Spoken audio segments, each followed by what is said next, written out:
예수를 믿으면 다 살겠네. 저 죽어가는 자 예수를 믿어 그의 힘입어 다 살겠네. 저 죽어가는 자 구원해내야 우리의 본분을 다하리니 예수의 구원을 전파할 때에 그 크신 능력을 다 주시네. 저 죽어가는 자 예수를 믿어 그의 힘. 다시 한 번 더 부르겠습니다. 저 죽어가는 자, 저 죽어가는 자가 구원하고 죽음과 죄에서 건져내며 죄인을 위하여 늘 애통하며 예수의 공로로 구원하네.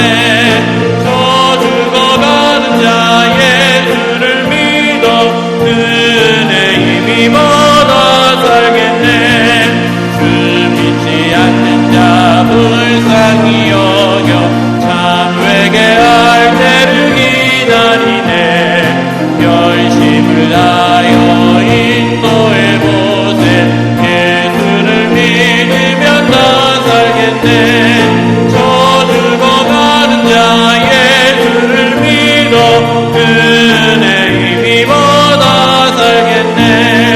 저 죽어가는 자 구원해내야 우리의 본분을 다하리니 예수의 구원을 전파할 때에 그 크신 능력을 다 주시네. 저 죽어가는 자 예수를 믿어 그의 힘입어 다 살겠네.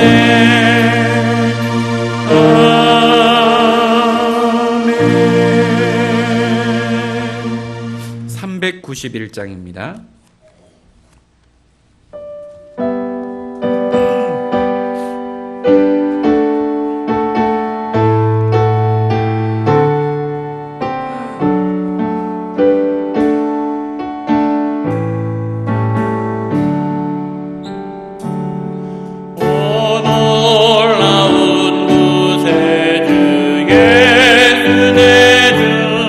참 능력의 주신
찬양합니다. 측량 못할 은혜로 측량 못할 은혜로 채우시며 늘 성령에 감아주사 큰 기쁨 큰 주님을 찬양토록 내 믿음을 도우시네. 내 마른 땅을 종일 걸어가도 나 피곤치 아니하며 저 위험한 곳 내가 이를 때면 큰 바위에 숨기시고 주 손으로 덮으시네. 주 예수님 공중에 임하실 때 나 일어나 맞이하리. 그 구원의 은총을 노래하리. 저 천군과 천사 함께 내 마른 땅을 종일 걸어가도 나 피곤치 아니하며 저 위험한 곳 내가 이를 때면 큰 바위에 숨기시고 주 손으로 덮으시네. 이 시간 예배를 위해 함께 기도하기 원합니다. 말씀 전하실 목사님을 위해, 말씀을 받을 우리 개인을 위해 함께 기도하겠습니다.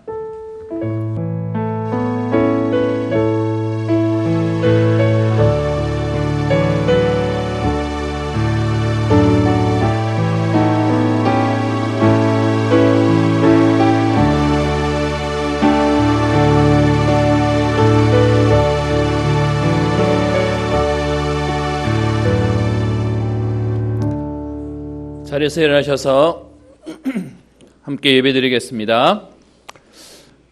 하나님은 영이시니 예배하는 자가 영과 진리로 예배할지니라.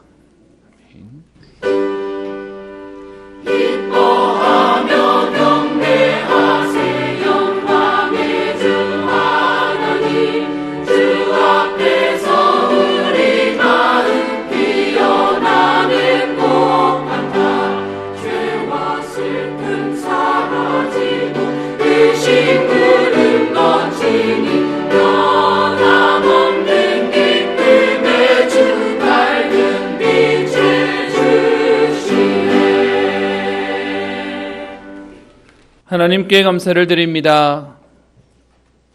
연휴를 통하여 우리에게 쉼을 주시며 또 일가 친척을 만나고 예배 자리에 우리 돌아올 수 있도록 은혜를 주시며 이 시간 예배 자리에 있게 하시니 감사를 드립니다.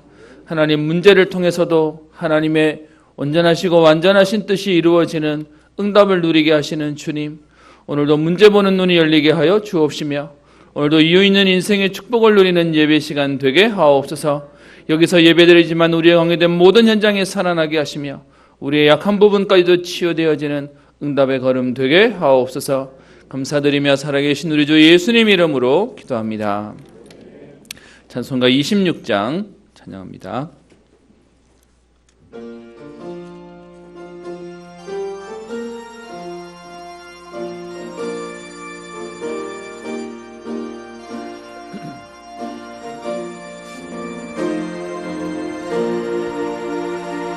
새 주를 하늘에는 찬송하고 찬송하세. 맘과 뜻과 힘 다하여 경배 노래세. 주를 알지 못 온전히 인도하사 그의 배로 구속하니 찬송 버릇에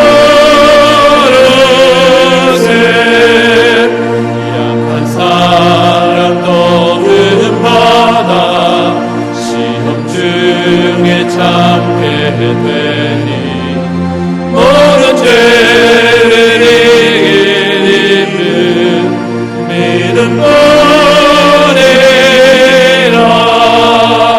진리 되신 우리 주는 영원토록 변함없네 성도들아 주를 믿어 길이 성계세.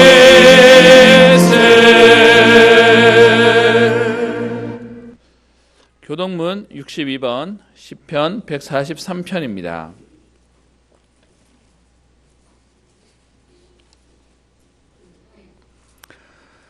여호와여 내 기도를 들으시며 내 간구에 귀를 기울이시고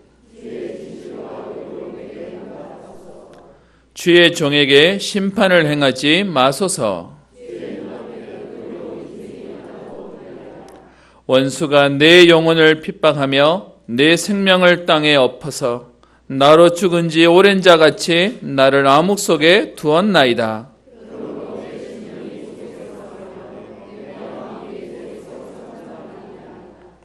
내가 옛날을 기억하고 주의 모든 행하신 것을 읊조리며 주의 손이 행하는 일을 생각하고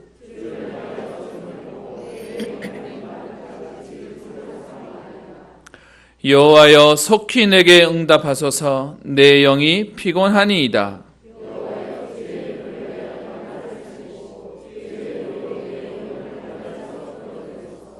주의 인자하심으로 나의 원수들을 끊으시고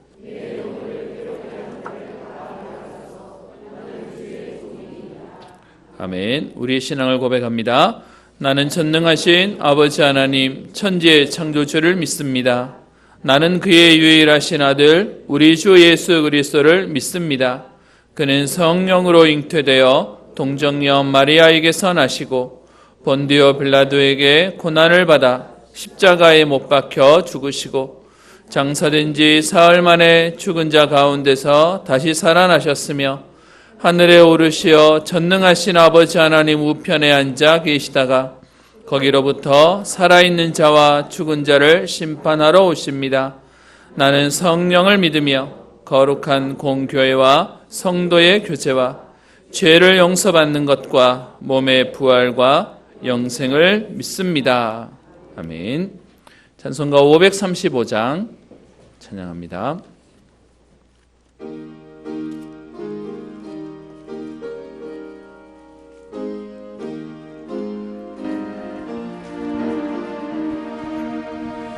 주 예수 대문 밖에 기다려 섰으나 단단히 잠가두니 못 들어오시네. 나 주를 믿노라고 그 이름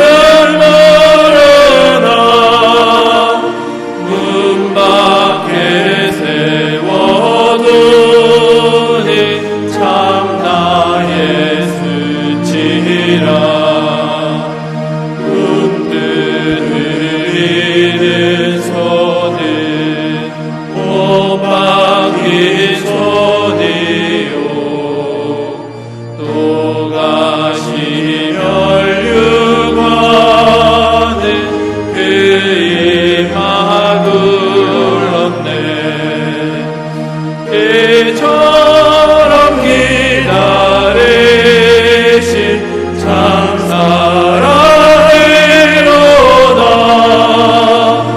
문 밖에 달아두니 한없는 내 죄라. 주 예수 간곡하게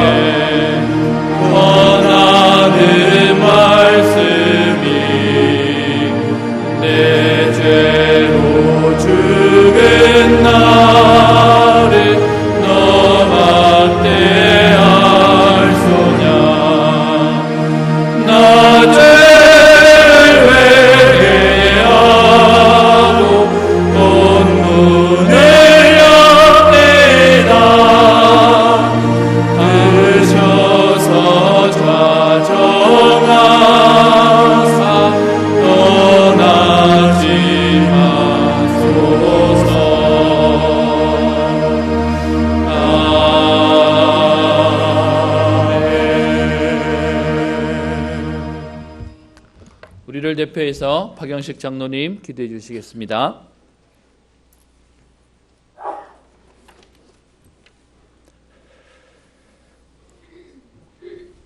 하나님의 형상대로 우리를 창조하시고 모든 만물을 다스리고 정복하라는 큰 축복을 주신 하나님, 우리 인간이 하나님을 떠나는 원죄 속에 우상을 숭배하고 영적인 문제인 성공 중심, 육신 중심, 물질 중심에 각인된 우리의 문제들이 오늘 예배를 통하여 완전히 치유받는 시간이 되게 하시고, 내 속에 잘못된 각인 뿌리 체질이 오늘의 말씀, 오늘의 기도를 통하여 완전히 치유받고 옛 틀에 벗어나 새로운 틀에서 완전한 복음을 누리는 은평의 모든 성도들 되게 하여 주옵소서.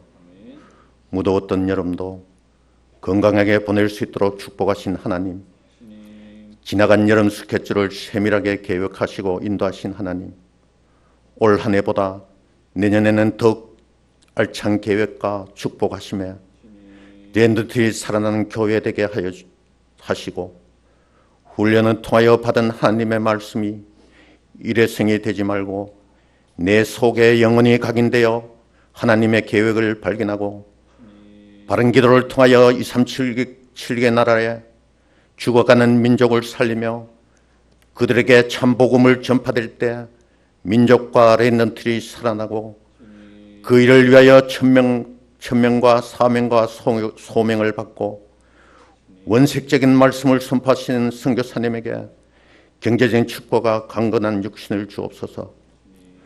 고요 명절인 한가위를 통하여 사단과 우상을 섬기는 현장을 보게 하시고 그 현장에서 살아가고 있는 불신자를 살리며 운명과 저주 속에 살아가는 가문과 가정의 문제를 넘어서 하나님의 자녀의 삶을 살아가는 은평의 전 성도들과 오늘 예배드리는 모든 분들에게 영적인 힘을 얻는 시간이 되게 하여 주옵소서. 오직 그리스도만 선포하시는 목사님께 육신의 강건함을 주시어 세계적인 목회자로 237개 나라를 살리며 원색적인 복음만이 말할 수 있는 목사님 되게 하시고 그 말씀을 통하여 전도와 선교로 하나 된 교회, 랜던트를 살리고 키우는 하나님과 함께하는 교회 되게 하여 주옵소서. 그 일에 동력하시는 부모사님께도 동일한 축복을 주시어 구역을 살리고 기관을 살리며 랜던트를 키우는 부모사님 되게 하여 주옵소서. 은평의 모든 중직자들은 새롭게 시작하는 새 신자를 살리는 중직자로 새 가족을 통하여 정확한 복음만이 가슴속 깊이 뿌리내려 가문과 가정 문제, 영적인 문제들이 하나님 말씀으로 치유받고 바른 언약만이 가슴속 깊이 뿌리내려 자녀를 복음으로 양육하며 가문을 오직 그리스도 말씀으로 변화시켜 언약의 여정을 걸어가는 시가족들이 되게 하여 주옵소서. 각 기관과 각 부서에서 헌신 봉사하신 모든 성도들을 축복하시고 오직 그리스도만 바라볼 수 있는 영적인 힘을 주시며 보이지 않는 곳에서 묵묵히 헌신하는 분들과 찬양으로 하나님께 영광 드리는 찬양되게 성령의 충만함을 주시고 방송으로 안내로 여러 분야에 수고하시는 모든 성도들에게 하나님의 최고로 축복하옵소서.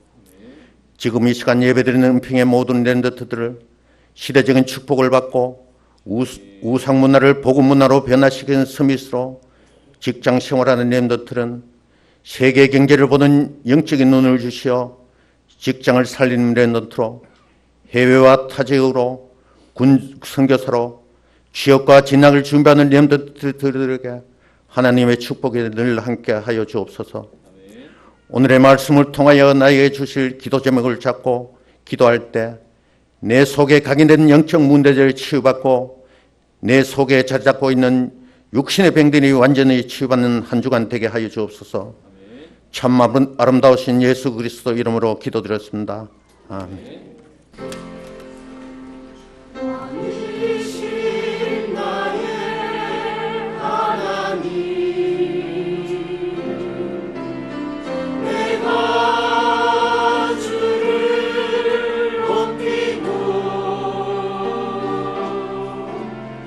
영원히 주의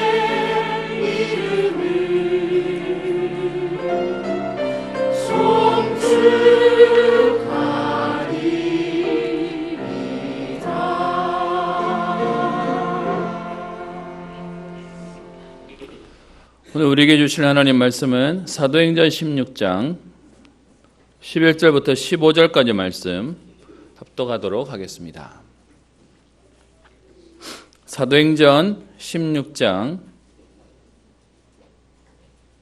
11절부터 15절까지 말씀 한 목소리로 함께 합독하겠습니다. 같이 합독합니다. 우리가 드로아에서 배로 떠나 사모드라게로 직행하여 이튿날 네아폴리로 가고 거기서 빌립보에 이르니 이는 마게도냐 지경의 첫 성이요 또 로마의 식민지라. 이 성에서 수일을 유하다가 안식일에 우리가 기도할 곳이 있을까 하여 문 밖 강가에 나가 거기 앉아서 모인 여자들에게 말하는데 두아디라시에 있는 자색옷감 장사로서 하나님을 섬기는 루디아라 하는 한 여자가 말을 듣고 있을 때 주께서 그 사람을 열어 바울을 따르게 하신지라. 그와 그 집이 다 세례를 받고 우리에게 청하여 이르되 만일 나를 주 믿는 자로 알거든 내 집에 들어와 유하라 하고 강권하여 머물게 하니라. 아멘. 찬양대 찬양 읽겠습니다.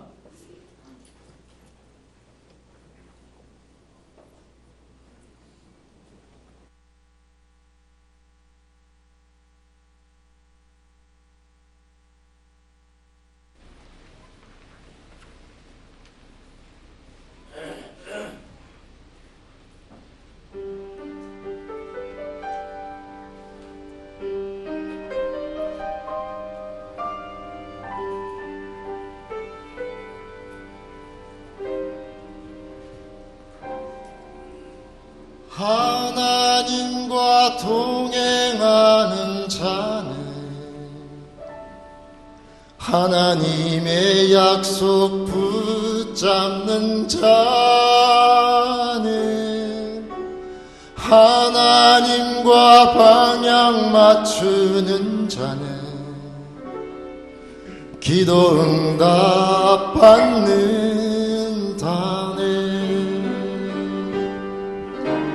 하나님의 인도받는 자는 예수 그리스도 누리는 자는 기도의 비밀을 아는 자는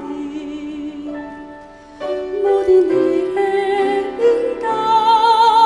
응답받네. 우리 복음 증거하면서 어려운 일 당할 때 주님 응답하시네. 인도하시네. 약속을 붙잡고 나가는 자의 모든 길을 열으시고 축복하시네.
인도하시네 약속을 붙잡고 나가는 자의 모든 길을 열으시며 축복하시네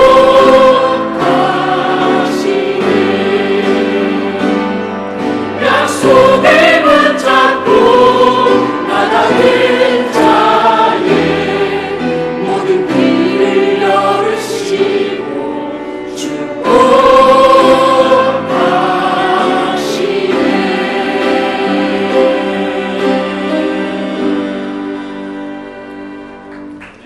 귀한 찬양 감사드립니다. 감사합니다. 제가 학생 때 저 찬양 가사 묵상하고 고백하면서 학교를 다니고 또 훈련받았던 기억이 나는데요. 오늘 아침에 귀한 찬양 감사드립니다. 명절 연휴 잘 보내셨습니까?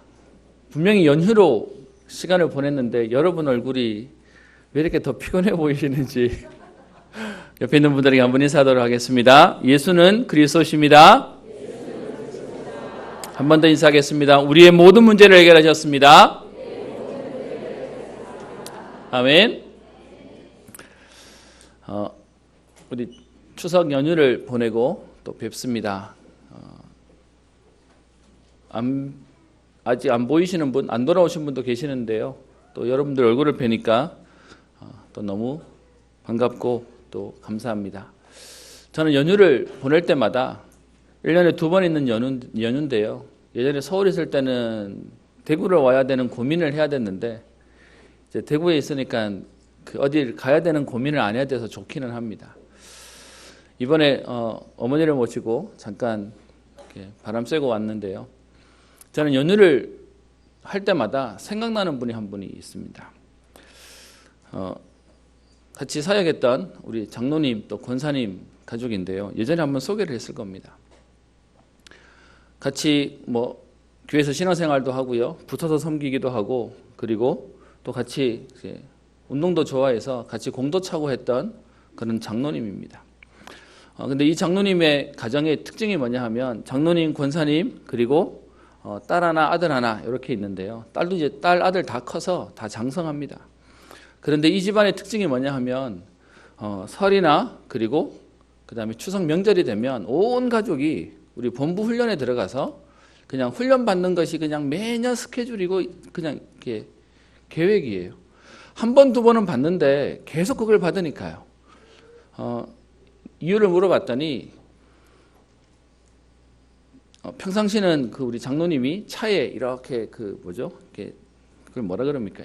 이렇게 생활 도구들을 실어가지고 이렇게 장사하러 이렇게 오늘 이 지역, 내일은 저 지역 이렇게 다니시는 분이세요. 그래도 성실하게 일을 하시다 보니까 자녀들 대학까지 다 보내고 직장 생활 할 수 있을 때까지 하나님 응답을 주셨는데 평일날은 시간이 안 난다는 겁니다. 그래서 딱 연휴만 되면 가는데 그냥 그래서 훈련 받으시는 중심이 좋으신가 보다라고 생각을 했습니다. 근데 어느 날 본인에 대한 얘기를 꺼내시는데요. 뭔 얘기를 하시냐? 원래 불신자였던 장로님, 우리 남자분이 교회 다니는 우리 권사님이랑 결혼을 했는데 워낙 교회를 싫어했기 때문에 아내도 교회를 못 가게 막았다는 겁니다. 그래서 하루 이틀 살고 이렇게 하는데 문제는 뭐냐? 그 교회 가시다가 시집 와가지고 교회를 안 가시는 권사님이 그때만 해도 그냥 이제 주부죠. 몸이 너무 아프셔서 그냥 날마다 아픈 게 그냥 일이었다는 겁니다. 몸이 약해가지고 아프고 병치레를 하고 그러면서 집에 누워있는 날이 더 많아서 그러면서 항상 아내를 걱정하고 있던 찰나에 누가 그런 얘기를 하더랍니다. 교회를 가면 낫는다. 그래서 그 말을 듣고는 교회를 너무 싫어하는데도 아내가 낫는다고 얘기하니까 그러면 교회 가봐라 라고 해서 본인은 안 가시면서 아내만 교회를 보냈다는 겁니다. 그렇게 교회를 보냈는데 여러분 교회 간다고 아픈 사람이 교회 오면 안 아픕니까? 금방 낫습니까? 그래도 이 권사님 입장에서는 처녀 때 교회를 다니다가 결혼하고 못 다닌 교회다 보니 몸이 낫냐 안 낫냐를 떠나서 교회를 오는 것마다 너무 행복하고 좋더라는 겁니다. 그래서 계속 아픈데도 불구하고 안 아프다면서 교회를 꼬박꼬박 다니셨답니다. 그러다가 그 교회가 우리가 하는 이 복음운동을 만나게 되어서 이제는 이 복음이 뭔지를 알게 되고 그러면서 집에서 말씀 운동이 시작됐다는 겁니다. 그래서 주말마다 주변에 있는 사람들이 와서 성경 공부를 하고 말씀 운동을 하고 하는데도 평일날 주중에는 나가서 일하시는 분이 주말에는 집에 와 있는데도 불구하고 여러분 아시죠? 예전에 우리 구역 예배하면 분명히 거실에서 예배를 드리는데도 방에 들어가서 안 나오시는 거예요. 그런데 일부러 그 방에 들리라고 그쪽을 향해서 메시지를 하는 겁니다. 복음편지 1과 왜 인간은 하나님 행복이 없나요? 왜 인간은 하나님 만날 수 없나요? 어떻게 하나님 만날 수 있나요? 그 메시지를 하는데 첫째 주도 안 나오고 둘째 주도 안 나오던 분이 셋째 주가 딱 되었더니 말씀 공부하고 나갔던 이분이 그 다음부터는 나도 다음에는 그 길을 참여하겠다고 했다는 겁니다. 그러면서 그분의 배경에 대한 얘기를 듣게 됐는데요. 그 장로님은 강원도에 저렇게 꼴짜기에 사시는 분이랍니다. 그 꼴짜기에 살면서 본인은 어머니 아버지가 옛날 분이시니까 되게 크다고 생각했는데 그 어머님이 집에다가 방 하나에다가 신고 자라는 그런 인생을 살았다는 겁니다. 그러다 보니까 자기 마음속에 나는 교회 가면 안 되는구나라고 생각하고 그리고 신이 있다면 왜 이렇게 우리 집은 어렵고 힘든 거야 라고 생각했었는데 복음편지 1과 2과 3과 4과를 하면서요. 왜 우리 집이 안 되는지에 대한 부분에 답이 딱 왔답니다.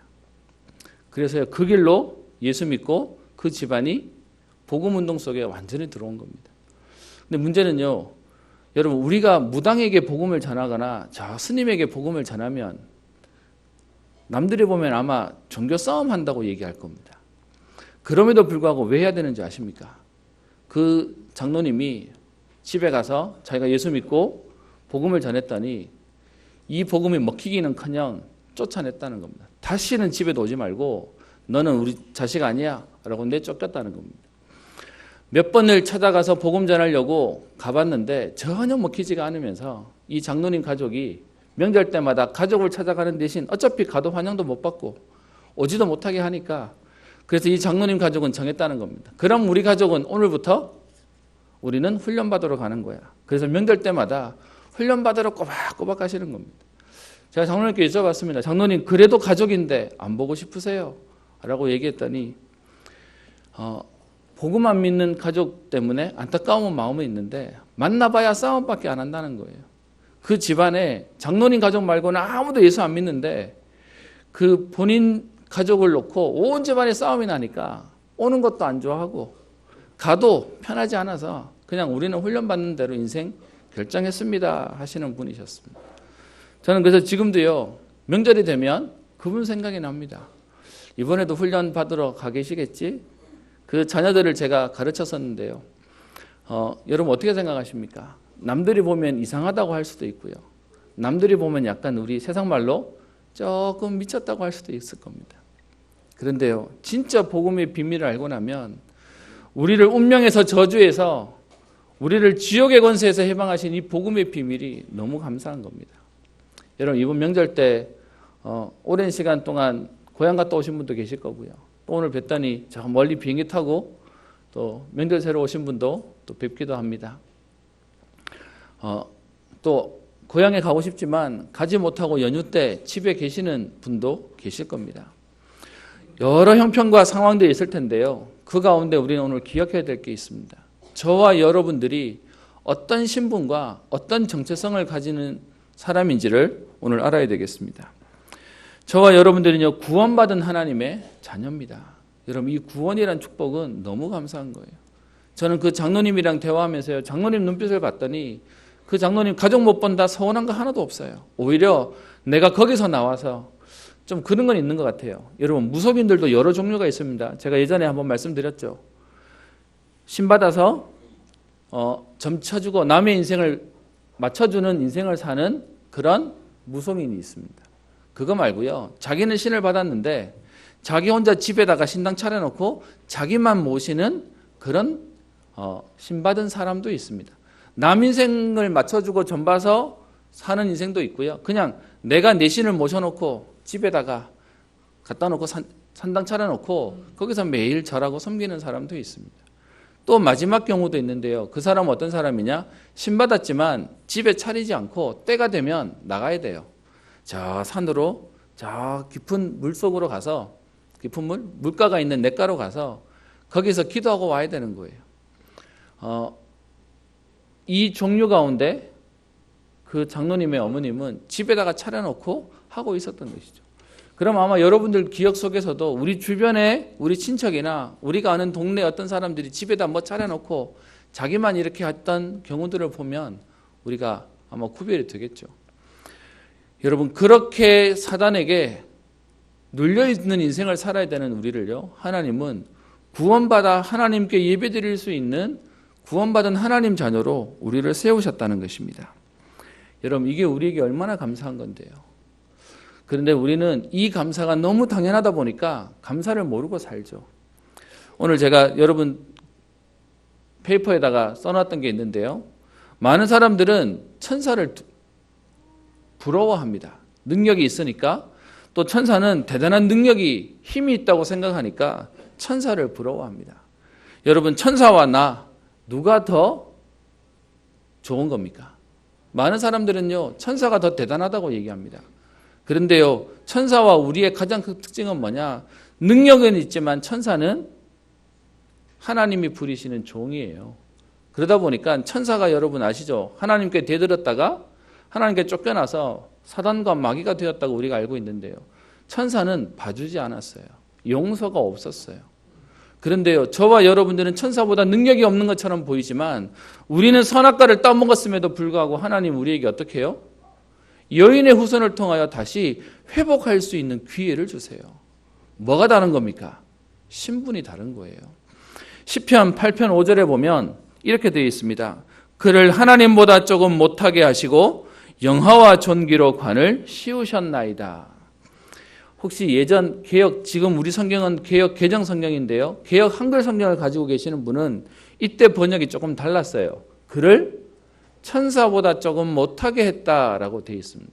원래 원어적인 면에 엘로힘이라고 쓰여졌는데 그 엘로힘이 어떤 때는 천사라고 번역하고 어떤 때는 하나님이라고 번역했는데 옛날 성경에는 천사라고 번역을 해놨어요. 그러다 보니까 우리가 천사보다 조금 못한 것처럼 생각이 되어버린 것이죠. 근데 사실은요, 천사보다 우리가 못한 게 아니고 이번 성경에서 개정으로 바뀌면서 그 뜻을 바로 잡았어요. 그래서 그를 하나님보다 조금 못하게 하시고 예수 그리스도를 설명하는 겁니다. 그래서 그 그리스도를 통하여 그리스도를 입은 저와 여러분들을 어떻게 해요?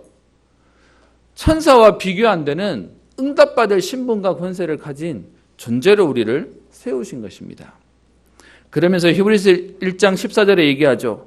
모든 천사들은 섬기는 영으로서 구원받을 상속자들을 위하여 섬기라고 보내심이 아니냐.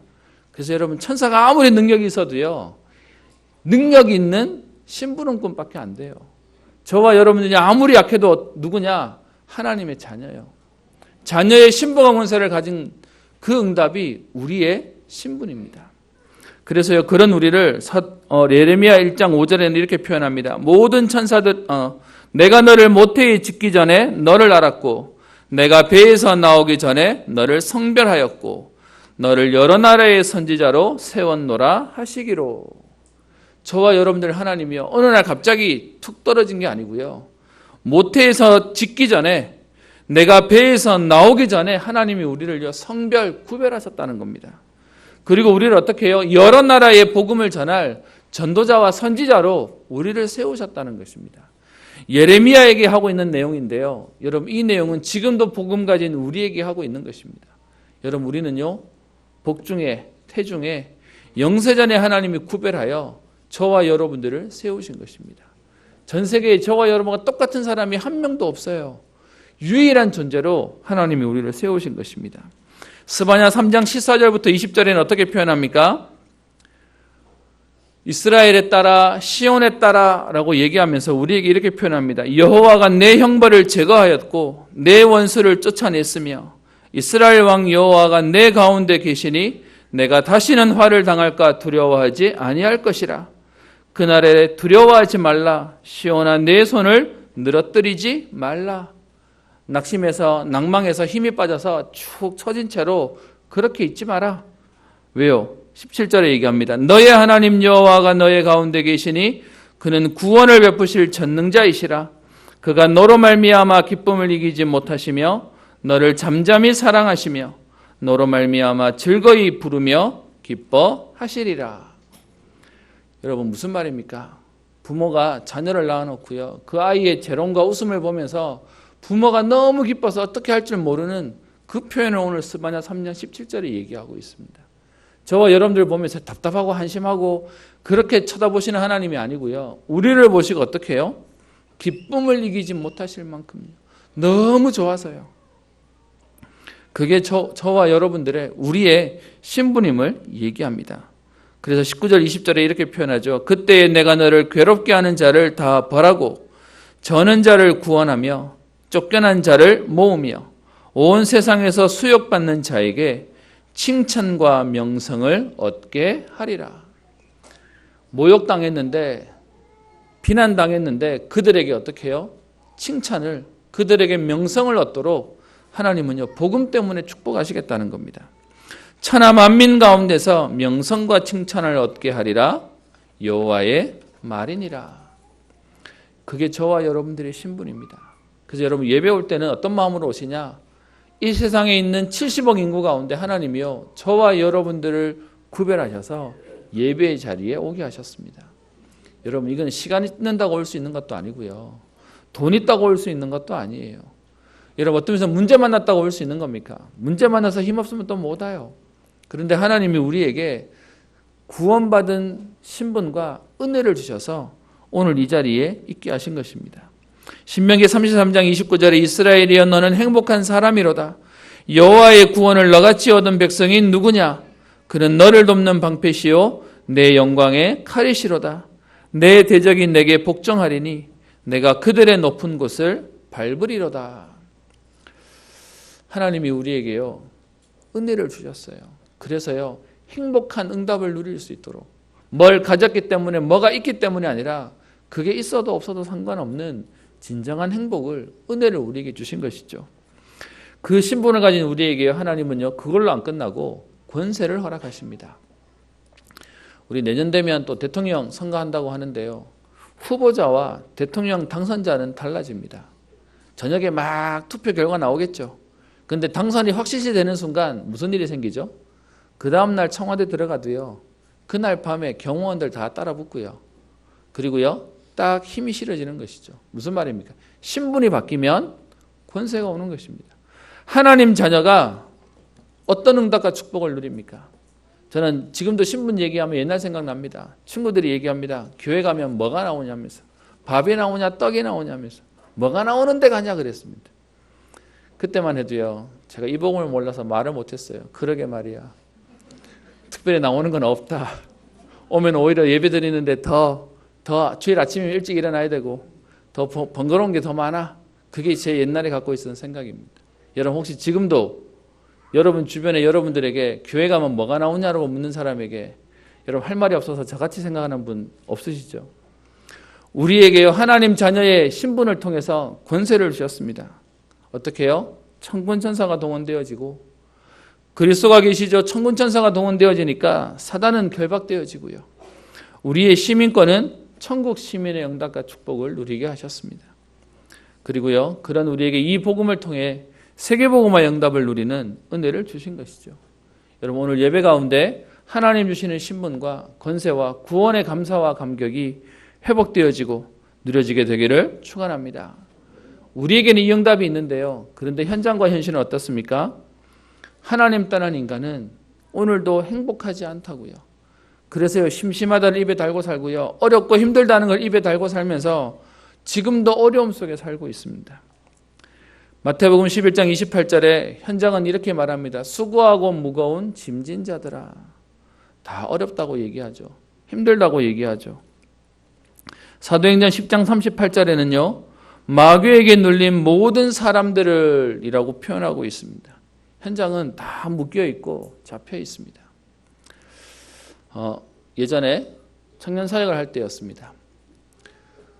미국에 유학을 갔다가 갑자기 그 비자 문제가 해결이 안 되면서 갑자기 비자가 안 나와서 한국에 부모님 보러 잠깐 들어왔는데 다시 나가려고 얘기했더니 비자가 안 나와요. 그래서 그것 때문에 못 들어가게 된 자매가 교회 청년부 예배를 왔는데 문제는 본인 얘기를 꺼내는 겁니다. 자기가 지금 미국에서 3년 동안 공부하고 지금 그랬는데 갑자기 비자가 안 나와서 지금 못 가게 돼서 힘들어 죽겠다면서 처음 왔는데 처음 온 날 저를 붙잡고 하소연을 하는 겁니다. 제가 어떻게 해줄 수 있는 것도 아니고. 그러면서 이 자매를 알게 됐는데 사람도 예쁘장하고요. 뭐 공부도 좀 한 것 같아요. 그런데 왜 그런 거 있지 않습니까? 사람이 뭔가 불안해요. 뭔가 분주한데 이렇게 조금 이렇게 안정적이지 않다는 생각이 들어요. 만날 때마다 자기의 소원은 뭐냐? 비자가 나와서 다시 미국 가야 됩니다. 잠깐 들어온 거라 책이랑 노트랑 뭐 이렇게 옷가지랑 다 놔두고 왔는데 이 상황에 못 들어가게 되어서 자기는 지금 이제 소원이 가야 되는 거죠. 왜 안 나오는지 모르겠다면서. 그러다가 이게 이렇게 안 된 일이 1년 안 되고 2년 안 되고 그러던 찰나에 자매가 어느 날 저를 자기 집에 초대하는 겁니다. 목사님 우리 집에 와서 예배 한 번만 드려주시면 안 되겠습니까? 그때 청년부 이렇게 신방할 때였거든요. 그래서 알겠다라고 해서 갔습니다.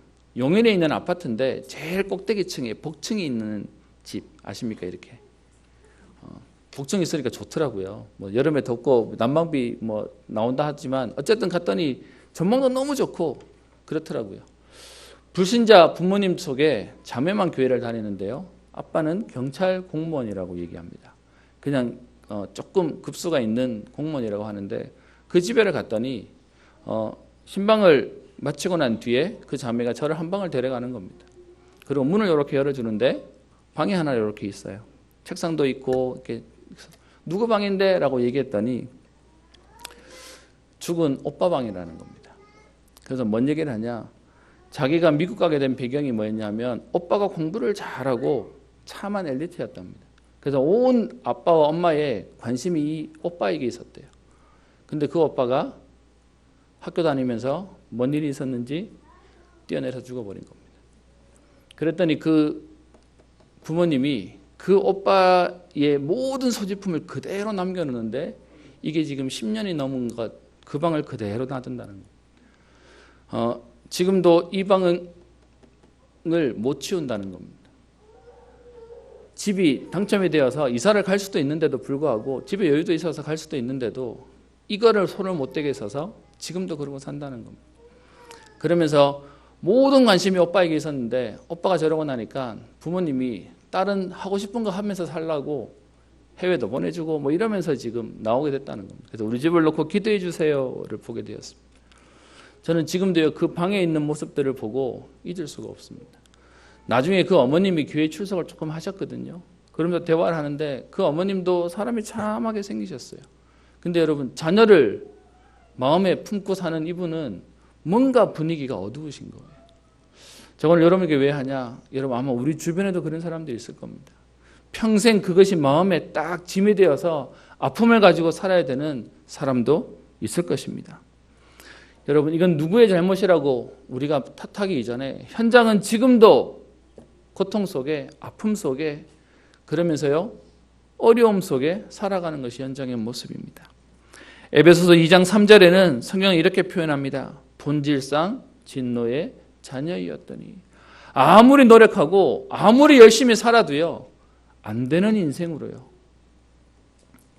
세상 말로 말하면 재수 없는 인생 계속 가는 겁니다. 본질상 진노의 자녀라고 안 되는 것들이 계속 쏟아진다는 것입니다. 그 현장에 오늘 전도자가 하나님이 전도자를 보내신 것입니다. 우리 지난주에 아시아와 또 비두니아로 가고자 하는 바울의 일행을 하나님이 마게도냐로 가게 하시는 것을 보게 되었습니다. 오늘 그 바울이 11절에 이제 마게도냐 지역의 첫 성인 빌립보로 가게 되는 내용을 함께 보도록 하겠습니다. 옛날 얘기, 성경은 우리 옛날 얘기를 하는 게 아니고요. 오늘 우리에게 교훈으로, 오늘 우리에게 응답받을 성취될 말씀으로 주시는 것입니다. 같이 봅시다. 우리가 드로아에서 배로 떠나 사모드라게로 직행하여 이튿날 네아폴리로 가고, 바울이 아시아로 가려고 아무리 애를 썼는데도 막혔잖아요.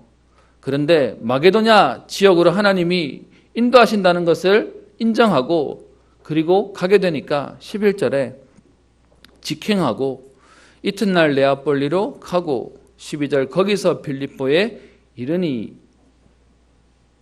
성경학자들은 지금 이 기간이 이틀이라고 얘기합니다. 실제로 거리는요 250km인데 250km라고 하는 거리를 이틀 만에 배를 타고 이동할 만큼 지금요 완전히 결정을 해버린 겁니다. 그리고 또 이때만 해도 바람이 불어야만 갈 수 있는 건데요. 실제로 뒤에 20장 이후에 보면 돌아오는 여정을 얘기하는데 그때는 5일이 걸렸다고 얘기합니다. 근데 하나님이 지금요 얼마나 급하게 상황을 모시는지 이틀 만에 빌립보라고 하는 지역으로 가게 만드세요. 그게 하나님의 계획이죠. 왜요? 현장이 급하니까요. 그렇게 해서 지금 빌립보라는 지역에 도착합니다. 빌립보에 대한 설명을 오늘 본문에 이렇게 얘기합니다. 마게도냐 지방의 첫 성이요. 이 말은 마게도냐 지역 가운데 큰 도시들이 몇 개 있었는데요. 그 중에서 제일 큰 도시였다라는 말입니다. 제일 으뜸 가는 도시였다. 수도라는 말의 의미하고는 좀 다르고요. 제일 큰 도시였던 빌립보라고 하는 지역에 가게 됩니다. 그것은 또 로마의 식민지라고 얘기하는데 바울이 그렇게 급하게 빌립보를 와놓고서는요 12절 뒷부분에 보면 이 성에서 수일을 유하다가라고 하면서 또 기다리는 모습이 나옵니다. 여러분 우리는 현장이 급하다고 막 달려가는 게 아닙니다. 현장엔 급하게 왔지만 그 속에서 성령 인도 받으려고 바울이 기도하고 있는 지금 인도받으려고 하는 모습입니다. 그리고는 13절 안식일에 우리가 기도할 곳이 있을까 하여 문 밖 강가에 나갑니다. 이 표현은 유대인들이 모여있는 곳에는 회당이 있습니다. 회당이 설립되는 조건이 있는데요. 유대인 남자 10명 이상이 있어야만 회당을 만들 수 있었답니다. 그런데 지금 이 빌립보에는 회당으로 갔다는 표현이 없는 걸 보면 회당이 없었다는 얘기겠죠. 그래서 유대인들이 있었는데 그들이 모여서 모일 만한 장소를 13절 안식일에 기도할 곳이 있을까 하여 예배처를 찾아서 가게 되는 것입니다. 그곳이 어디죠? 문 밖 강가에 나가서 거기에 아낙네들이 지금 빨래하러 오고 거기에 물을 길러 오는 그 자리에 가게 된 것입니다. 거기서 바울은요, 뭐하죠? 모인 여자들에게 말합니다. 거기서 하나님의 말씀을 회당에 들어가도 말씀을 전했던 바울인데요. 오늘 회당이 없는 그곳에서 말씀을 전하게 됩니다. 장소와 상관없이 사람이 있는 곳에는 하나님 말씀을 전했다는 것이죠. 그렇게 해서 말씀을 전했더니 14절에 하나님 어떤 응답을 주십니까? 두아디라시에 있는 자색옷감 장사로서 하나님을 섬기는 루디아라 하는 여자가 이 말을 듣고 영접하게 됩니다. 여러분 지금 이곳은 빌립보라고 하는 마게도냐 성인데 원래 이 사람이 사는 데는 어디라고요? 두아디아라고 하는 아시아 땅이에요. 그런데 지금 이 빌립보라는 지역에 와서 자색 옷감 장사를 하고 있는 사람인 거죠. 우리로 말하면 TCK입니다. 지금 문화 지역이 바뀌어서 다른 지역에 와서 일하고 있는 상황인 거죠.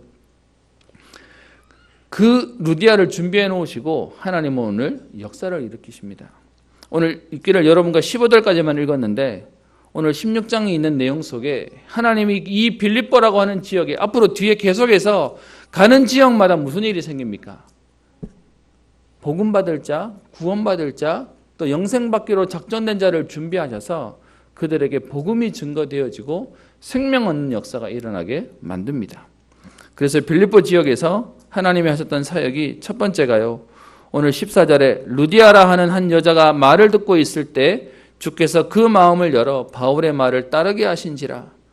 루디아가 하나님 말씀을 듣고요. 영접하게 됩니다. 그리고 세례를 받게 되는데 루디아 개인뿐만 아니라 15절에 보면 그와 그 집이 다 세례를 받았다라고 되어 있습니다. 여러분 이걸로 끝나지 않고요. 16절에 보면 우리가 기도하는 곳에 가다가 이 얘기는 한 주간이 더 지나간 거예요. 일주일이 지나가서 그 다음 주일 안식일이 된 겁니다. 그래서 또 기도하는 곳에 가다가 예배처를 가다가 보니까 거기에는 뭐 하는 사람이 따라 붙습니까? 점치는 귀신 들린 여종 하나를 만나니 점으로 그 주인들에게 이익을 주는 자라.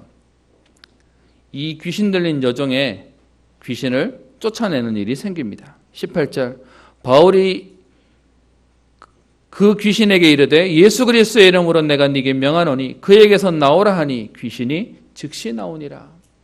현장에는요 루디아처럼 갈급한 사람이 기다리고 있었습니다. 현장에는요 오늘 이름은 말하지 않지만 귀신 들려 점치는 여종과 같이 지금 귀신 들려가지고 인생에 붙잡혀 있고 매여 있는 인생을 사는 사람의 모습도 나와 있습니다. 여러분, 무당이 다른 사람 인생 맞추니까 대단해 보이십니까? 여러분, 일단 무당집에 한번 가보셨습니까? 전도하러 가봤더니 일단 들어가면 큰 소리부터 칩니다. 거의 기싸움이거든요. 그래서 많은 사람들이 가면 또 영향받기도 합니다. 여러분, 그 무당에게 속지 마세요. 무당 한 방으로 끝내는 말이 있습니다. 큰 소리 치거든요. 자기가 누구도 맞췄고 이것도 맞췄고 저것도 맞췄다고 얘기합니다. 그 사람에게 당당하게 얘기하세요. 그렇게 좋으면 당신 자녀도 당신 가족도 이거 했으면 좋겠습니까? 조금 떨어져서 말씀하세요. 이거 하면 뒤집어집니다. 그 사람들. 그거 하기 싫어서 내가 하는 건데, 여러분, 그렇게 당당한 말을 해도요, 이거 마지못해서 하고 있는 거예요. 이거 딴 사람 데 갈까 봐 내가 지금 내 인생 하나 희생해서 다른 데 못 가게 하겠다고 지금 막고 있는 거죠. 근데 여러분, 안타까운 게 뭔지 아십니까? 다른 사람한테 안 가고 너로 끝내겠다고 하는 그 귀신이 결국은요, 그 자녀들에게 또 가요. 또 괴롭혀요. 그게 현장의 모습입니다. 오늘 제가 새벽에도 얘기를 드렸는데, 요즘 그 연예인 중에 그 송가인이라고 트로트 걸 뭐 해서 있더라고요.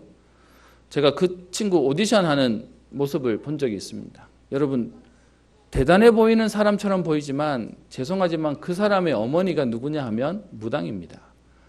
고 노무현 대통령의 그 식김굿을 해주는 그 굿의 문화재 전수자로 받은 사람이 송가인의 어머니입니다. 저는 인생은 응원하고 싶습니다. 사람은 응원해주고 싶은데요, 아무리 그렇게 열심히 해도 어느 날 딱 운명 속에 걸릴 겁니다. 그래서 복음 전해줘야 됩니다. 그거 아니면 어느 날 걸리는 문제를 이길 수 없을 것입니다. 그리고 뒤에 19절에 이 일 때문에 귀신이 떠나가고 나니까 점이 안 되는 거예요. 그래서요, 그 여종의 주인이 바울과 실라를 거짓말합니다. 21절, 로마 사람인 우리가 받지도 못하고 행하지도 못할 풍속을 전한다 하거늘. 그래서 무리가 일제히 일어나 고발해서 감옥에 갇히게 됩니다. 사실은 바울은요, 로마 시민권이 있기 때문에 시민권만 보여주면 불구속 상태가 될 수 있는 특권이 있었습니다. 그래서 재판을 불구속 상태로 재판도 받을 수 있고요, 재판 받기 전에는 형도 받지 않을 수 있는 특권이 있었어요. 그런데 얼마나 지금 급하게 했는지, 보여줬는데도 말을 안 들었는지 지금요, 맞아서 감옥에 들어가게 된 겁니다. 그런데 거기서 25절, 한밤중에 바울과 실라가 기도하고 하나님을 찬송합니다. 왜 바울이 이게 가능하죠? 복음 전하다가 맞았는데요. 안 맞을 수 있는 특권과 권세도 있는데, 그런데 지난주에 말씀드렸던 문제 속에 하나님의 계획을 알고 있었던 겁니다. 문제지만 사실은 여기에 하나님의 숨은 계획이 있음을 알고 있었으니까 거기서요, 기도하고 찬송하는 거죠. 그랬더니 지진이 나서 문이 열리고 옥토가 움직이고 모든 사람이 매여 있는 것이 벗어집니다. 도망갈 기회가 온 것이죠. 그런데 바울은 도망가지 않습니다. 왜요? 거기에 하나님 계획이 있으니까요. 27절, 간수가 자다가 옥문이 열린 것을 보고 죄수들이 도망한 줄 알고 칼을 빼어 자결하려 하거늘. 여러분, 간수가 대단한 능력이 있는 것처럼 보이지만 죄인 한 명이 도망갔으면 이것 때문에 피해를 입을까 봐 그냥 죽는 게 낫다라고 할 인생이면 이 인생도 행복한 인생 아닌 거죠. 매여있고 묶여있는 인생이죠. 바울이 28절, 소리질러 내 몸을 상하게 하지 말라, 우리가 다 여기 있다. 그래서 간수가요, 쫓아 들어와서 이 30절 얘기합니다. 선생들이여, 내가 어떻게 하여야 구원을 받으리이까? 그때 바울이 전합니다. 주 예수를 믿으라, 그리하면 너와 내 집이 구원을 받으리라. 그래서요, 이 복음 때문에 32절, 주의 말씀을 그 사람과 그 집에 있는 모든 사람에게 전하니, 33절에 그 시각에 간수가 그들을 데려다가 맞은 자리를 씻어주고 자기와 그와 온 가족이 다 세례를 받고, 34절에 그와 온 집안이 하나님을 믿음으로 크게 기뻐하니라. 하나님이 현장에요, 사람을 살리는 역사들을 주시는 것입니다. 오늘 제목을 전도해야 하는 이유라고 잡았습니다. 왜 그렇습니까? 빌립보 현장에 있는 옛날 얘기를 하는 게 아니고요, 오늘도 현장에 루디아와 같은 사람이 현장에 예배되어 있습니다. 현장에 지금 귀신 들려 점하는 그 여종과 같은 인생이 현장 속에 있는 것입니다. 능력 있고 권세가 있어 보이는 간수인데요, 자기 잘못 하나 때문에 자기 인생을 끝내야 될 만큼 묶여있고 매여있는 인생을 사는 간수들이 살고 있는 겁니다. 그들에게 오늘 뭐 하면 됩니까? 복음만 전하면 됩니다. 고린도서 1장 21절에 이렇게 얘기합니다. 하나님의 지혜에 있어서는 이 세상이 자기 지혜로 하나님을 알지 못하므로 하나님께서 전도에 미련한 것으로 믿는 자들을 구원하시기를 기뻐하셨도다. 전도에 미련한 것이라고 알고 있대요. 그런데 하나님이 이 일을 통해서 구원하시기로 만드신 것입니다. 천사 한 명 보내가지고 역사 일으키면 되는데요. 하나님의 방법은 이 복음을 받은 저와 여러분들을 통해서 전달되어져서 생명의 역사가 일어나도록 만드신 것입니다. 여러분 너무 감사하지 않습니까? 그 복음이 지금 사도행전 16장에서 흘러나왔던 이 복음이 지금 오늘 우리에게까지 전달되었다니까요. 저는 하나님 앞에 참 감사합니다. 여러분들도 마찬가지일 텐데 저는 추석이 오면 좀 느낌이 다릅니다. 우리 2해 전에 우리 원로 목사님 천국 가셨습니다. 그러다 보니까 저한테는 추석이 되면 조금 이런저런 생각도 해보기도 합니다. 근데 감사한 건요. 우리 삼형제에게 복음 전해주시고 또 전도자의 가정과 또 목회자의 가정의 응답들을 주셨음도 보게 되어집니다. 하나님이 응답하셨구나. 하나님이 정확하게 역사하셨구나. 고생처럼 보이고 힘든 것처럼 보였는데 축복의 걸음 속에 하나님이 우리를 인도하셨구나가 보여집니다. 여러분 지금 하나님이 우리에게 전도에 미련해 보이는 이 일을 통해서 우리를 살리셨고 이 일을 통하여 또 다른 복음을 받을 자를 예비해 놓고 전달되기를 기다리고 계시는 것입니다. 마가복음 9장 29절에는 이렇게 표현하죠. 이르시되 기도 외에 다른 것으로는 이런 종류가 나갈 수 없느니라. 여러분 다른 것으로는 안 된다라고 성경은 분명히 얘기하고 있습니다.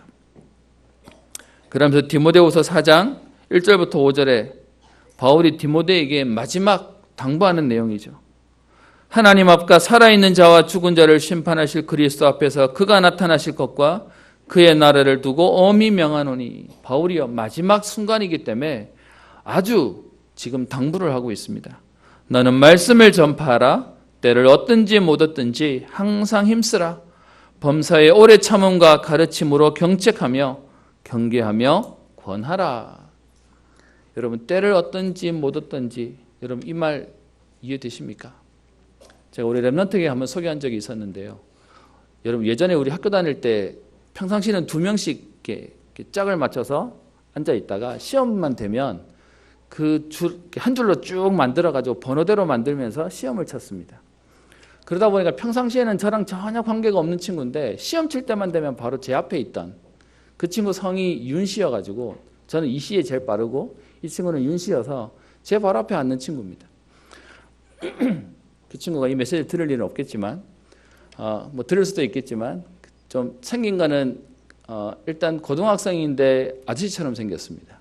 별로 이렇게 매력이 없던 친구였어요. 공부도 다른 거는 못하는데 수학만 뛰어나게 잘하는 친구였어요. 그러다 보니까 시험 칠 때만 되면 이 친구랑 만나서 뭐 얘기도 하게 되고 뭐 시험 맞는 것도 하게 되는데 어느 날 이 친구가 왔는데 조금 이렇게 왜 그냥 구석에서 혼자 밥 먹는 친구 캐릭터 그런 친구였어요. 근데 시험 치러 왔는데 이 친구가 시험 치러 오면 그 수학 하나 때문에 잘하고 나머지는 하는 애인데 어느 날 시험 치는 날 왔는데 시험 공부도 안 하고요. 그냥 누워 있다가 시험 시간에도 그냥 이렇게 퍼져 있다가 그냥 그러고 그냥 이렇게 계속 시험을 보내는 겁니다. 얘가 그럴 애는 아니거든요. 그래서 제가 이 친구 이상하다 싶어가지고 점심시간에 이 친구를 이제 보면서 제가 예를 꺼냈습니다. 너 이번 시험 왜 이래? 그러면서 손에 보니까 이렇게 반창고가 하나 붙어 있었어요. 그래서 농담으로 야 시험 공부하기 싫어가 끄었어? 라고 했는데 이 친구가 갑자기 얼굴이 색이 싹 바뀌면서 뭐라고 얘기하냐. 사실 지난밤에 너무 공부하기가 싫고 힘들어서 긋고 왔다는 거예요. 세게 근 게 아니니까 여기 진물이 좀 나던데 저는 농담으로 툭 던진 말인데 너 공부하기 싫어가 끄었지? 뭐 이렇게 농담했는데 이 친구가 얻어 걸렸어요. 저한테 오더니 하는 말이 사실 어제 공부가 안 돼서 좀 구웠어. 지금도 내가 너무 여기 앉아있기가 싫어. 저는 지금도 그 친구를 잊을 수가 없습니다. 때를 얻든지 못 얻든지 제가 지금처럼 복음이 확실했으면 그날 시험이고 뭐고 이 친구 어쨌든 복음전에서 살릴 텐데 나도 시험을 봐야 되는데요. 그리고 그때는 그만큼 정신도 없었어요. 제가 얘기를 왜 하냐? 여러분, 나는 오늘 놀러 가는데 누구는 오늘 죽으러 올 수 있어요. 나는 오늘 어떤 데서 쉬러 가는데 누구는요, 인생의 마지막 순간을 가질 수가 있어요. 때를 얻든지 못 얻든지 항상 힘쓰라. 오늘 간수가 그러고 있죠. 이 마지막 순간에 자결하려고 하는데 바울이 말리지 않았습니다. 이 사람 인생은 끝났어요. 그러면서 디모데후서 4장이 표현합니다. 때가 이르니 사람이 바른 교훈을 받지 아니하며 귀가 가려워서 자기의 사욕을 따를 스승을 많이 두고 또 그 귀를 진리에서 돌이켜 허탄한 이야기를 따르리라. 복음 아닌 다른 데는요, 사람들이 쫑긋해서 가는데 복음은 안 듣는다는 거죠. 근데 5절에 이렇게 표현합니다. 그러나 너는 모든 일에 신중하여 고난을 받으며 전도자의 일을 하며 내 직무를 다하라. 저와 여러분이 전도할 이유, 지금도 현장은 누군가에게는 가장 끔찍한 하루를 보내고 가장 안타까운 하루를 보내고 있을 것입니다. 그래서 바울은 에베소서 6장에 사람들에게 기도, 중보 기도를 부탁하면서 6장 19절에 이렇게 부탁합니다. 또 나를 위하여 구할 것은, 기도를 부탁하는데 무엇을 기도하냐? 내게 말씀을 주사 나로 입을 열어 복음의 비밀을 담대히 알리게 하옵소서 할 것이니. 나로 복음 전하도록 내 입을 열어 하나님 말씀을 전할 수 있도록 기도해달라라고 말합니다. 말씀을 마치려고 합니다. 여러분, 전도는요, 제가 그동안 여러분에게 전도하십시오라고 요구한 적이 없습니다. 그런데 오늘 본문의 말씀 속에 현장에 전도할 수밖에 없는 이유가 뭐냐? 지금도 현장은요, 갈급하고 말씀을 기다리고 또 하나님의 은혜를 구하는 사람들이 있습니다.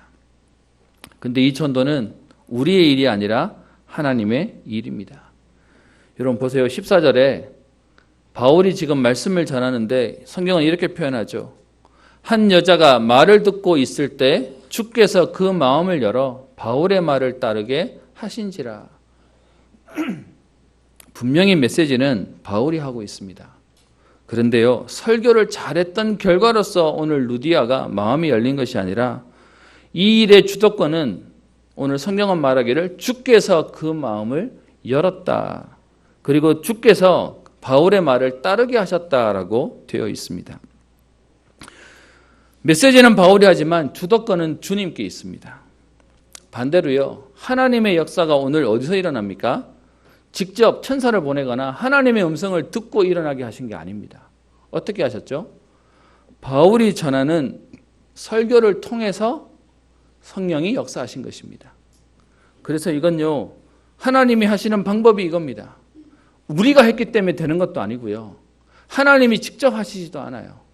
그래서 지금도요, 이 복음 때문에 전국과 세계에 우리 선교사님들이 또 우리 산업인들이 복음 가진 우리 평시도 선교사가 나가서 이 복음을 전하는 것이죠. 말은 우리가 하는데요, 역사는 하나님이 하시는 겁니다. 그래서 우리는 뭐만 하면 되죠? 말하면 됩니다. 하나님이 우리가 말하는 것을 통해서 성령이 역사하시는 것입니다. 그래서 우리가 말을 잘해야 되냐 못해야 되냐 그것도 상관없어요. 그것도 하나님 하시는 거니까요. 그래서 오늘 14절에 얘기합니다. 주께서 그 마음을 열어 바울의 말을 따르게 하신지라. 누가복음 24장 45절에 되어 있죠. 엠마오로 지금 도망가던 예수님이 죽으셨다고 생각해서 제자들이 도망가는데 성령은 얘기합니다. 이에 그들의 마음을 열어 성경을 깨닫게 하시고, 성령께서 깨닫게 하셨다는 것입니다. 저와 여러분들 오늘도요, 이 복음을 말해야 될 이유를 알고 전하면 성령께서 깨닫게 하신다는 것입니다. 그리고 17절에 보면요, 귀신 들린 요정이 바울을 쫓아와서 소리 지릅니다. 이 사람들은 지극히 높은 하나님의 종으로서 구원의 길을 너희에게 전하는 자다. 여러분, 이 상황이 이해 안 되시죠? 근데 제가 지금 시간이 많이 되어서요, 자세히 설명을 못 하겠는데 페이퍼에 여러분 드린 누가복음 4장 34절, 41절, 8장 28절에 보면 예수님 시대에 예수님만 나타나면 귀신 들린 사람이 본인들이 먼저 말을 했어요. 왜 우리를 괴롭게 하는 겁니까? 우리를 괴롭게 하지 마세요. 라는 얘기를 계속 반응합니다. 그 예수님이 쫓아내는 내용들이 나와 있어요. 무슨 말이죠? 전하지 않았는데 먼저 알고 반응하는 거예요. 그래서 귀신같이 맞춘다고 얘기하는 거죠. 그래서요, 성경은 분명히 얘기합니다. 하나님이 하시는 일이라고 얘기하고 있습니다. 전했더니 반응이 오는 게 아니라 그냥 이 복음 가지고 현장에 나타나기만 했는데도 시달리는 사람들이요, 반응이 오고 있다고 성경은 말하고 있습니다. 그리고요, 오늘 지금 자결해야 되는 문제 때문에 문제 앞에 목숨을 끊으려고 하는 이 간수가 오늘 표현합니다. 선생들이여, 내가 어떻게 하여야 구원을 받으리까? 지금 죽음의 문제 속에 있는 이들이 구원받고자 와서 엎드렸다라고 성경은 말하고 있습니다. 여러분, 이 일로 통해 하나님은 빌립보 교회를 축복하시는데요, 감옥에 있다가 나와서 16장 40절에 보면 이렇게 되어 있습니다. 두 사람이 옥에서 나와 루디아의 집에 들어가서 형제들을 만나보고 위로하고 가니라. 지금 이 루디아의 집에 하나님이 교회를 세웁니다. 루디아라고 하는 사람, 그의 가족, 그리고 귀신 들린 여종, 그리고요 간수의 가족들. 여러분, 이건 교회가 아니면 이렇게 모여질 수가 없어요. 근데 하나님이 복음 때문에 이런 사람들을 모아 놓으신 겁니다. 그래서 은평교회도요, 잘난 사람, 또 약한 사람, 또 아픈 사람, 또 능력 있는 사람, 여러 사람들이 있는데 하나님이 이들을 교회로 응답하시는 겁니다. 저는 지금도 하나님 앞에 감사한 게 있습니다. 제가 자주 우리 렘넌트에게도 그런 말 하는데요. 내 인생에 가장 잘한 게 있다면 내가 복음 알고 이 복음을 말하는 목회자가 된 것이다 라고 말합니다. 그 인생을 내가 후회하지 않는다 라고 제가 얘기합니다. 하나님이 이 복음을 알게 하셔서 그냥 설교하고 그냥 교회에서 있는 목회자가 아니라 사람을 살리고 영혼을 살리는 전도자 인생을 살게 하신 게 너무 감사합니다. 표현이 좀 어떨지 모르겠는데요, 전에는 제 인생 하나도 감당이 안 돼서 막 버겁고 어렵고 좀 속된 말로 얘기하면 찌질한 인생이었는데요. 그런데 하나님이 복음 때문에 내 인생뿐만 아니라 다른 사람의 인생을 도울 수 있는 은혜를 하나님이 주셨어요. 그래서 이번에 제목을 잡으면서요, 조금 전에보다는 좀 이렇게 표현이 좀 셉니다. 전도해야 하는 이유. 현장에 루디아와 같은 사람이 예배되어 있습니다. 그냥 갔더니 하나님이 마음을 열어 듣게 하십니다. 오늘도 루디아와 같은 또 귀 들린 여정과 간수와 같은 현장에 있는 사람들을 살리는 응답을 누리시도록요. 그래서 여러분들이 그들을 살리는 축복의 통로가 되시고, 여러분의 가정과 후대가 여러분의 현장에 살아나는 응답의 주역 되시기를 주의 이름으로 축원합니다. 하나님께 감사를 드립니다. 구원받은 하나님의 자녀로 우리를 모태로 우리가 배에서 나오기 전에 우리를 구별하여 세계를 살릴 전도자로 부르시며 우리를 행복한 하나님의 자녀로 부르셔서 세계복음화의 축복을 누릴 응답 속에 오늘 이 자리에 있게 하신 주님, 전도자를 통하여 빌립보 지역에 일어났던 현장의 역사들이 오늘 우리의 현장에 성취될 응답으로 누려지게 하옵소서. 루디아와 같은 갈급한 자들을 찾고 만나며 세우는 응답이 있게 하여 주옵시며, 나를 주 믿는 자로 알거든 내 집에 들어와 유하라고 강권할 만큼 복음에 담는 제자를 세우는 응답의 걸음 되게 하옵소서. 귀신 들려 종의 인생을 살고 있는 여정을 살렸던 것처럼 오늘도 복음 때문에 현장에 흑암이 떠나가며 귀신이 떠나가며 질병이 떠나가며 저주가 떠나가는 응답들을 누리게 하여 주옵시며, 하나님, 그래서 오늘 간수와 같은 생의 마지막 시간에 답이 없는 저들을 살리는 응답의 걸음 되도록 역사하여 주옵소서. 그렇게 하나님 우리를 서밋으로 세우시겠다고 약속하셨사오니 오늘도 하나님 주시는 힘을 얻고 답을 얻는 전도자의 걸음 되게 하여 주옵시며, 이곳에서 예배드리지만 우리가 관계된 모든 현장에 살아나는 응답을 누리게 하옵소서.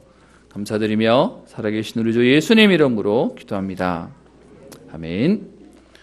찬송가 283장 찬양하면서 헌금하겠습니다.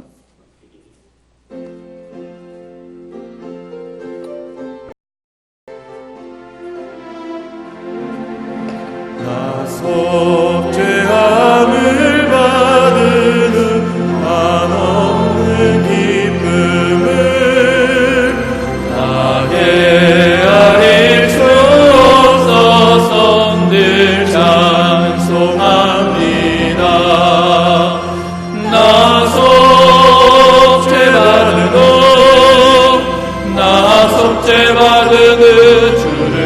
찬미하겠네. 나 속죄받은 후 주의 이름 찬미하겠네.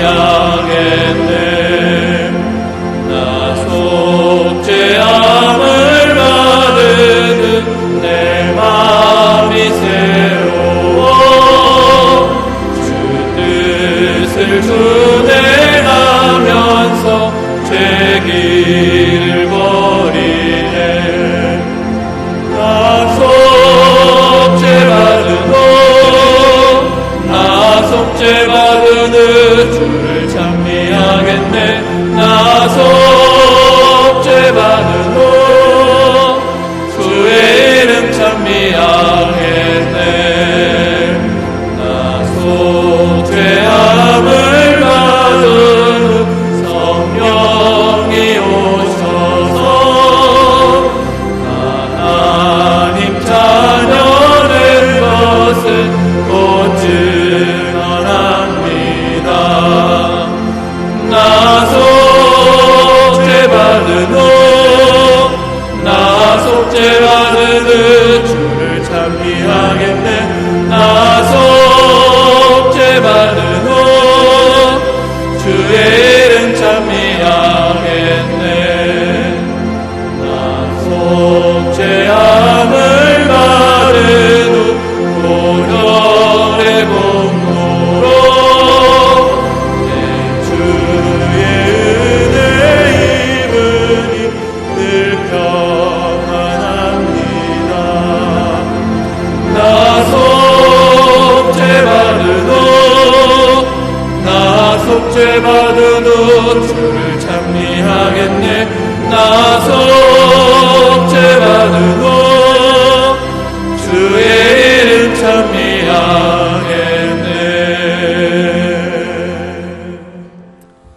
하나님께 감사를 드립니다. 천사도 흠모하며 부러워할 만한 자녀의 신분과 권세를 허락하셔서 오늘도 예배드리게 하시며 전도자 인생을 살게 하시고 오늘도 예배 가운데 하나님께 예물 드릴 수 있는 응답과 은혜를 주시니 감사를 드립니다. 하나님, 오늘도 복음 때문에 우리의 모든 약한 것들이 치유되어지고 회복되어지게 하시며 하나님 주시는 힘을 얻어 오늘도 나를 살리며 현장 살리며 후대와 시대와 민족과 교회와 세계를 살리는 응답을 누리게 하옵소서. 하나님, 현장은 지금도 어려움 속에, 문제 속에, 또 사단에게 눌려 몸부림칠 힘조차 없는 하나님, 그런 현장 속에 있습니다. 오늘 현장에 루디아와 같은, 또 귀신 들린 여종과 같은, 간수와 같은 예비된 자들이 있음을 알고 오늘도 전도해야 할 이유를 알게 하시며 전도자 인생과 걸음이 되게 하옵소서. 메시지는 바울이 있지만 주께서 그 마음을 열어 바울의 말을 따르게 하셨던 것처럼 오늘도 전도자의 여정과 걸음을 걷는 이들 때문에 하나님, 저들의 현장과 시대가 살아나는 하나님의 역사를 누리게 하옵소서. 오늘도 하나님께 기쁜 마음으로 예배드리며 예물 드립니다. 하나님, 이 예물이 쓰여지는 것마다 생명 살리는 예물 되게 하시며 저들의 산업과 경제를 축복하여 주셔서 복음의 명문 가문으로 237개 나라를 살릴 만한 하나님의 역사를 누리게 하옵소서. 하나님, 이제 또 가을이 다가오며 또 한 해를 마무리해야 되는 하나님 아버지 시간 속에 하나님, 오늘도 우리의 인생을 계수하며 하나님, 전도자 이유와 응답들을 누리는 은혜가 있게 하옵소서. 정말로 더 강한 후대와 제자를 세울 수 있는 하나님의 역사를 보게 하여 주옵시며 한 나라와 또 237개 나라를 살릴 만한 하나님의 응답을 누리는 걸음 되도록 주님 인도하여 주옵소서. 주의 일을 수년 내에 부흥케 하시며 나타내시는 응답들이 하나님, 지금 이 시간 누려지는 축복의 걸음 되게 하여 주셔서 오늘도 이유 있는 성령 충만과 이유 있는 하나님의 은혜를 최고로 맛보게 하옵소서. 감사드리며 살아계신 우리 주 예수님 이름으로 기도합니다. 아멘. 광고드립니다. 우리 처음 교회 오신 분들 주의 이름으로 축복하고 환영합니다. 또 명절 때문에 오신 우리 여러 축다하셨던 분들, 또 타지러 가셨던 분들 계시는데요. 예배 이후에 또 성도의 교제를 나눠주시기 바랍니다. 우리 개혁교단 총회가 내일부터 일정상으로는 우리 수요일까지 되어 있는데요. 예원교회에서 우리 총회가 있습니다. 저랑 우리 신선재 장로님께서 총대로 우리 참석하겠습니다. 렘넌트데이 이번 주 토요일 하나교회에서 진행되어집니다. 은평교회 렘넌트, 우리 은평 렘넌트데이는 마지막 주일 우리 진행됩니다. 여러분 기도해 주시고 우리 렘넌트 어릴 때부터 세계를 담을 응답들을 누릴 수 있도록 기도해 주시기 바랍니다. 우리 지난주에 말씀드렸던 전도회 여러분 보시고 또 새로운 조직 되도록 차질 없이 인도받아 주시기 바랍니다. 중지자 대학원 우리 다음 주 1강 우리 시작되어집니다. 함께 인도받고 현장 살리기를 원합니다. 나머지 강론은 주보를 참고하시고요. 자리에서 일어나셔서 찬송가 347장 찬양하고 마치겠습니다.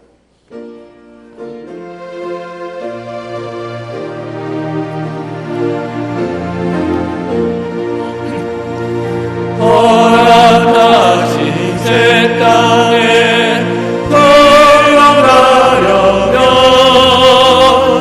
마음의 준비 다하여 힘써 일하세.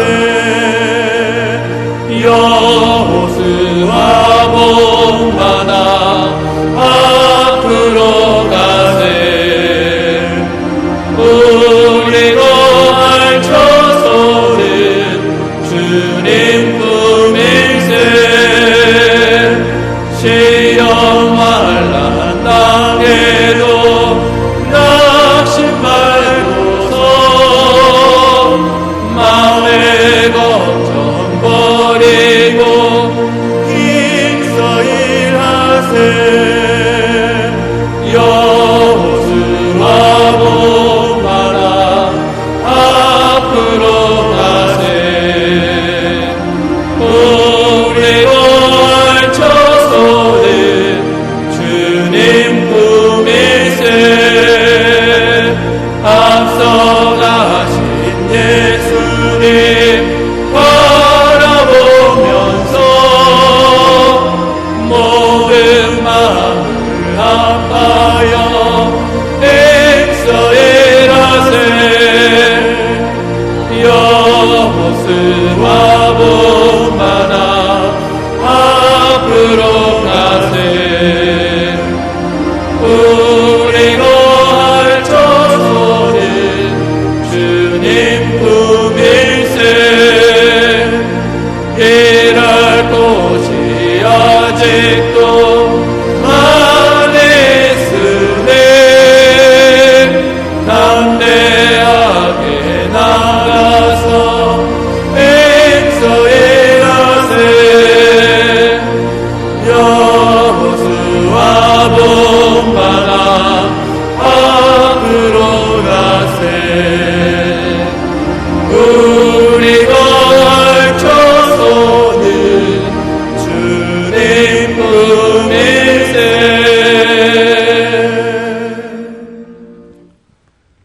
지금은 모든 문제 결자 되신 우리 주 예수 그리스도의 은혜와 하나님의 사랑과 성령님의 내주 인도 역사 교통 충만케 하심이 전도할 이유를 알며 전도자 인생을 살며 전도의 여정을 가기를 소원하며 결단하는 사랑하는 모든 성도님들 위해 저들의 가정과 산업과 경제와 후대 위에 특별히 타지와 해외와 군으로 출동한 모든 하나님의 사람들 위해 이제와 영원토록 항상 함께 있을지어다.